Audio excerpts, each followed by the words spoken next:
দর্শক, এই মুহূর্তে অবস্থান করছি কেরানীগঞ্জের আগানগর বুড়িগঙ্গা নদীর তীরে। এখানে একটি অটোরিকশা গ্যারেজে ভয়াবহ অগ্নিকাণ্ডের ঘটনা ঘটেছে। আমরা আপনাদেরকে ক্যামেরার মাধ্যমে যতটুকু দেখানোর চেষ্টা করছি যে দেখা যাচ্ছে ফায়ার সার্ভিসের সদস্যরা আগুন নেভানোর জন্য কাজ করছে। এখানে অটোরিকশাগুলি দগ্ধ অবস্থায় অটোরিকশাগুলি পড়ে রয়েছে এবং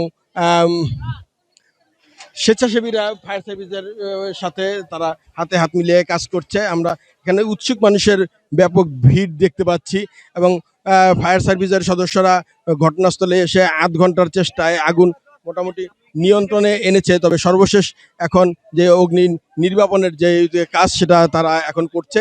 এখন তারা ঘটনাস্থলে যে আগুনের যেই লেলিহান শিখা ছিল সেটা তারা বন্ধ করতে পেরেছে। আমরা আপনাদেরকে দেখানোর চেষ্টা করছি যে আগুনের যে ভয়াবহতা ছিল, গাড়িগুলো একেবারে পুড়ে, অটোরিকশাগুলো পুড়ে ছাই হয়ে গিয়েছে এবং ফায়ার সার্ভিসের সদস্যরা সর্বশেষ আগুন নিয়ন্ত্রণে কাজ করছেন এবং সাথে স্বেচ্ছাসেবীরাও কাজ করছেন। এখানে অটোরিকশাগুলো দেখা যাচ্ছে যে একেবারে পুড়ে ছাই হয়ে গিয়েছে। এখানে স্থানীয়রা আমাদেরকে যেমনটা জানিয়েছেন যে আগুন লাগার সাথে সাথেই 2 থেকে 3 মিনিটের মধ্যেই পুরো টিন শেড ঘরটি আগুন ছড়িয়ে পড়ে।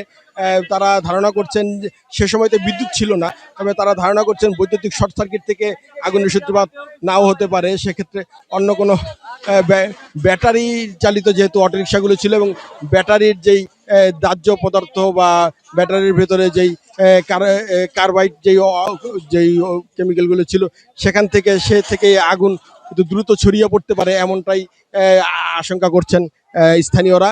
আমরা ফায়ার সার্ভিসের পক্ষ থেকে এখনো পর্যন্ত আনুষ্ঠানিক তেমন কোনো বক্তব্য পাইনি।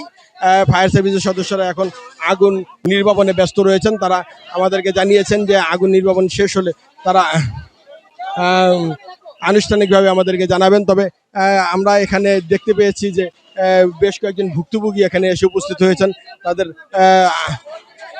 সর্বস্ব এখানে আগুনে পুড়ে গিয়েছে এবং সর্বশেষ সম্বল যেটি একটি অটোরিকশা ছিল, এই অটোরিকশাটি তাদের পুড়ে গিয়েছে।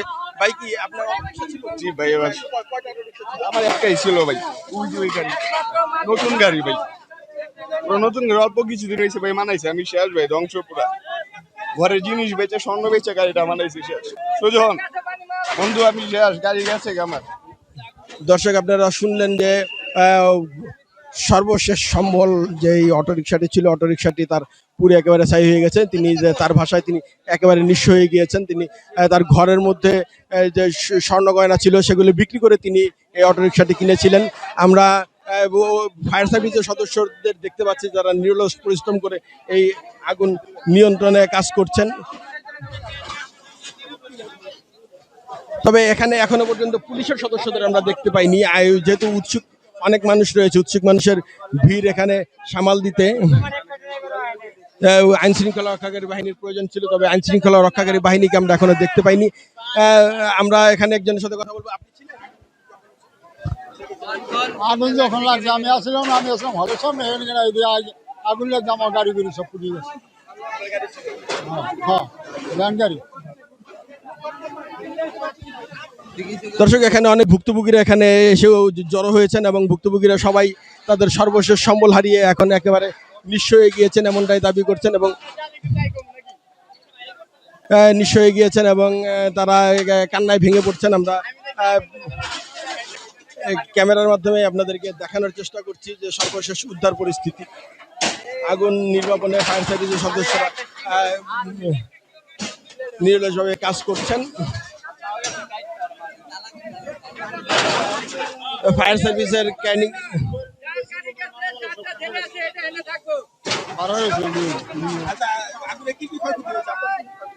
আমার ক্ষয়ক্ষতি হয়েছে, মনে করেন 2 মাসের রুমের ভিতরে রয়েছি, জামা কাপড় ধরে হাবি যাবি, ফ্যান ফোন সব আছিল, ভর্তি আছে। একটা জিনিস নিয়ে রাখছি, মনে করেন দেশে ভাড়া দিব, দিতে পারছি ফ্যামিলি ওদিকে ভিতরে পুরে গেছে। ফ্যামিলি বাসা, এটা সব পিড়া পিড়া ভেঙে ভিতর থেকে পানি উঠে মেরে গেছে, পুরো ধরে গেছে। জি, আপনারা যেমনটি শুনছেন যে এই গ্যারেজটির পেছনে একটি ফ্যামিলি বাসা ছিল এবং ফ্যামিলি বাসার ভিতর বেশ ক্ষয়ক্ষতি হয়েছে বলে স্থানীয়রা আমাদেরকে যেমনটা জানাচ্ছেন। তো ফ্যামিলি বাসার সর্বশেষ আগুনের আমরা যে পরিস্থিতি দেখতে পাচ্ছি যে আগুন যেহেতু নিভে গিয়েছে, তো ফ্যামিলি বাসার বর্তমানে কি অবস্থায় রয়েছে সেই বিষয়টা ফায়ার সার্ভিসের পক্ষ থেকে এবং আইনশৃঙ্খলা রক্ষাকারী বাহিনীর পক্ষ থেকে আমাদেরকে এখনো পর্যন্ত সর্বশেষ পরিস্থিতি জানানো হয়নি। তারা কিছুক্ষণের মধ্যেই আমাদেরকে একটি ব্রিফিং এর মাধ্যমে জানাবেন বলে ফায়ার সার্ভিসের পক্ষ থেকে আমাদেরকে জানানো হয়েছে। তো এই ছিল কেরানীগঞ্জ থেকে আগুনের আমার কাছে সর্বশেষ পরিস্থিতি। পরবর্তীতে ফায়ার সার্ভিসের ব্রিফিং শুরু হলে আমরা সেখানে আপনাদেরকে আবারও লাইভে সংযুক্ত করার চেষ্টা করব। তো এই ছিল আমার কাছে সর্বশেষ পরিস্থিতি। কেরানীগঞ্জ থেকে নাসিরউদ্দিন টিটু, ৭১ টিভি, ঢাকা।